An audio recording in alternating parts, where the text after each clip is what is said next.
Hi everyone, welcome to another episode by Poor Man Gamer. Today is episode 3 of Learning from the Greats, and we're gonna go through RealSud, Giga Cannon Master. I have never seen someone use the Giga Cannon the way he has. Almost every single person I know has the bikes in their Nod deck if they have a War Factory. He's one of the very few that doesn't. And not only does he use the Giga Cannon in a very unique way I don't really see at a high level play, I also really like the fact that he rolls out with the Venom, which is he uses to great effect actually. And I love his combination of Laser Squad, Giga Cannon, and Venom. Very, very unique playstyle. So for those of you guys who watch this series now, I am not just picking great players in terms of like, oh, they have to be the best in the world. No, no. I'm talking about guys who are able to win with same level or lower than the opponent decks, micro the units well, and just uses the units in a very creative fashion in order to win the game. So that's what it's all about. Notice how he rolls out his Laser Squad, and he micros it very well to stall out his shockwaves and to put pressure on the enemy Harvester at all times, while using the Venom very, very well, holding it still and taking care of his shockwaves. Rather than engage in a shockwave on shockwave war, or shockwave on flame war, he moves his Venom very, very well. A combination of his Venom and his Laser Squad, so that people who want to counter with vehicles, the Laser Squad takes care of very well. And look at the top left there. Wow. Very, very smart way to take out the enemy Harvester. And look at the way it... And now look at the bottom. He's using the Laser Squad to chase the Pitbull, and every time the Pitbull is about to get a shot on the Venom is moved away, just at a far enough distance so it doesn't take damage, but also close enough to the battle so that it can always take out the shockwaves that people typically send to go after Laser Squads. I mean, how frustrating must have been for Mr. Korea to play this game right now.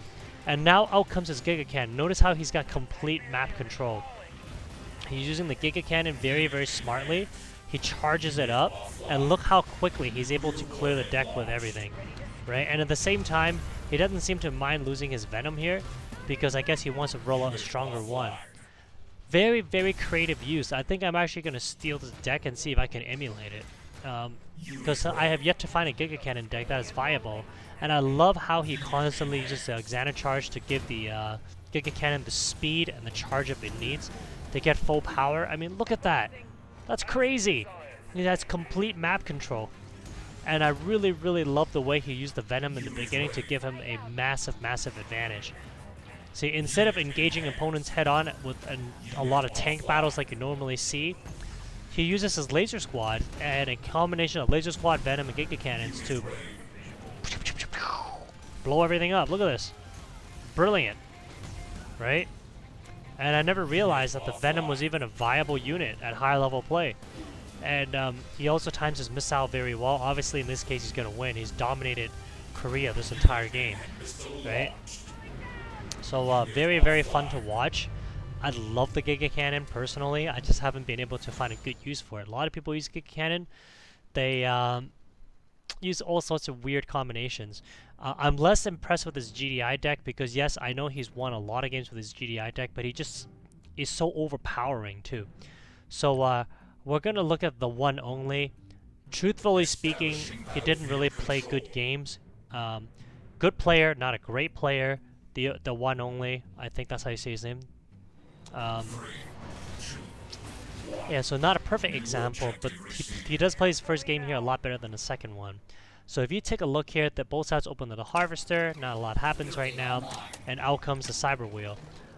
I actually find the Cyber Wheel to be a little bit overrated. I haven't really found a great use for it. And look at the way RealSud does it here. He goes and pressures with a bike, or at least I thought he would. He gets one shot off on the Harvester. There it is. And then he immediately backs it off so he doesn't lose the bike. Right? Look at that. Pretty smart micro. And then he also engages the Laser Squad to go against the bike there to protect the Harvester so that he wouldn't lose his own bikes. He's got two Laser Squads now going up against vehicles. Right? Take a look at what he sees. And now he's able to basically counteract the Scorpion, because that Scorpion isn't really going to do any good whatsoever. And look, Scorpion tank's already half health. It's already at... And his laser squad's also strong enough to take out the cyber wheels, right? So the cyber wheel kind of almost looks like paper mache now. And just look how quickly he's able to take out all of his heavy hitters. And check out this use of the Giga Cannon. I have never really seen this before. He charges it up, going up against the Chem Warrior. He goes ahead again. I don't know if you noticed that genius there. He rolls a bike where the Chem Warrior doesn't do much damage on. He's still got the laser squad on the top, but because he hasn't really built any high-level units, he's still got very good economy versus the one only. So he rolls out his bikes. I do notice that here he tried to roll everything up. He knows he made a tactical error. He charges it up, and he's not really too afraid to lose his bikes because it just acts as a shield for his Giga Cannon, while the Giga Cannon just rips everything apart. Look at that. Once again, perfect placement of the Giga Cannon. The one only made a very, very stupid move, going against charging into a Giga Cannon while it is amped up. So if I was RealSud, I would have moved my Giga Cannon up to pressure the harvesters. I don't know why he didn't. I thought that was an interesting choice. If he moved the Giga Cannon up earlier, I think he would have dominated that top area, wiped out those 2 tanks. But anyway, there's a Giga Cannon again, and he times it perfectly with a counter. And look, here comes the Venom again, right? He uses his Venom really, really well. Because it allows him to charge up the missile pad, as you saw there, flying right over the enemy, and it wipes and it just rips apart laser squads. And once again, he is able to use a very unique deck to get a win. That's really cool, right? I've never seen someone use the Giga Cannon as efficiently as he does. Most people surround it with tanks, and then there's just the Giga Cannon as a giant literal cannon in the back. So he's gonna play this the one only again against his GDI deck. This matchup, the third one, unfortunately is not as fun to watch. It wasn't as good a match. But you're going to see RealSud's dominance in this game. I really love his Not deck. So RealSud, if you're watching this, I'm going to steal your deck. And I'm going to try it myself and see how it works. So there is RealSud on the left, and there's the one only on the right. He opens with a Harvester. Not much happens right now. And out comes the Laser Squad. He knows that the War Dog doesn't really do much against his Harvester. I think that's why he's chasing it, but not really. He just wants to see what's going on, right? And he builds another Laser Squad. He hesitates building a second unit because he wants to get a better feel for what's going on right now.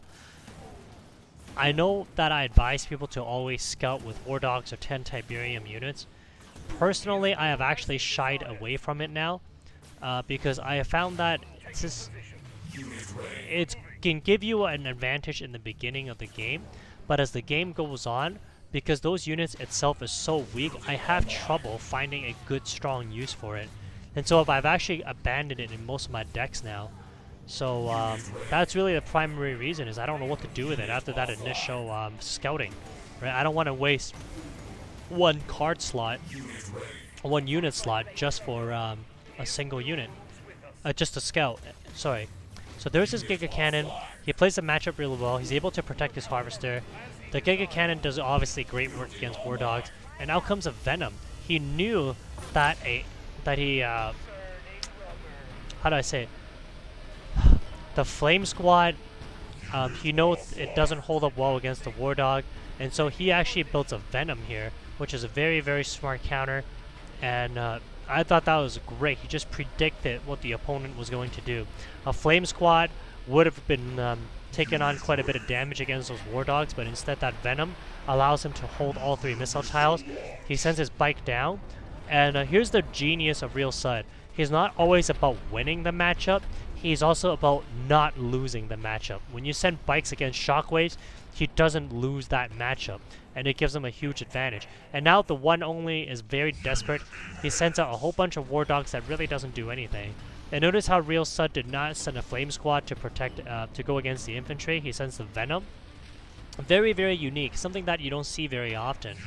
And that Giga Cannon, once again, just shreds everything. Right? And he's using his Venom very, very well. And look how quickly it shreds infantry. It's a beautiful unit. I never realized how strong it was. So out comes his Venom. Out comes his bikes. He did not see the MLRS, obviously. So he moves his Giga Cannon back. He still protects it really, really well. He's still moving his Giga Cannon back. And look, he's getting it charged up now. Unfortunately, he couldn't destroy the MLRS in time, but he almost had it.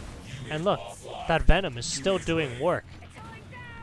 So it is not until now that the Venom goes down. He builds another Giga Cannon. He uses the bike to engage the War Dog.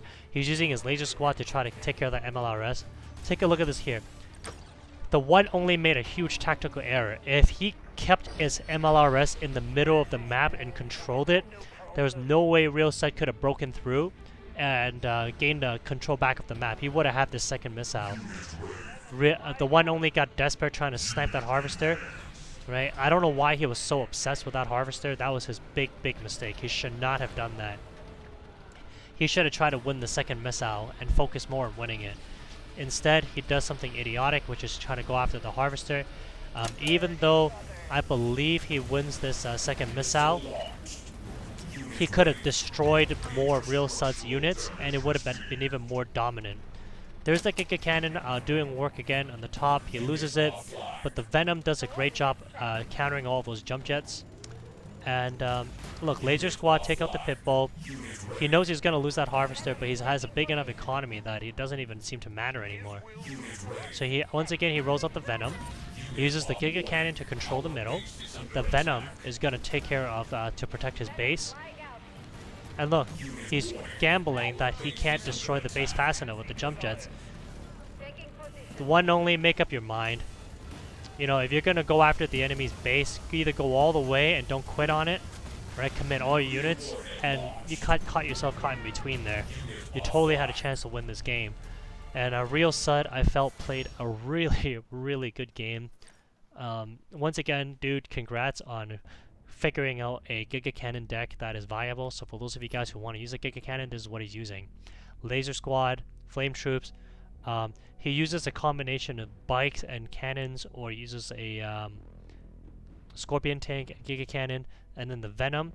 And notice how he's got a few variations of Venom with the Phantom. He basically swaps out the tank with either tank or bike. And it seems to be very effective. So I'm going to go ahead and give it a try myself and see how it goes. So guys, thank you so much for watching, and as always, have a wonderful day. Take care.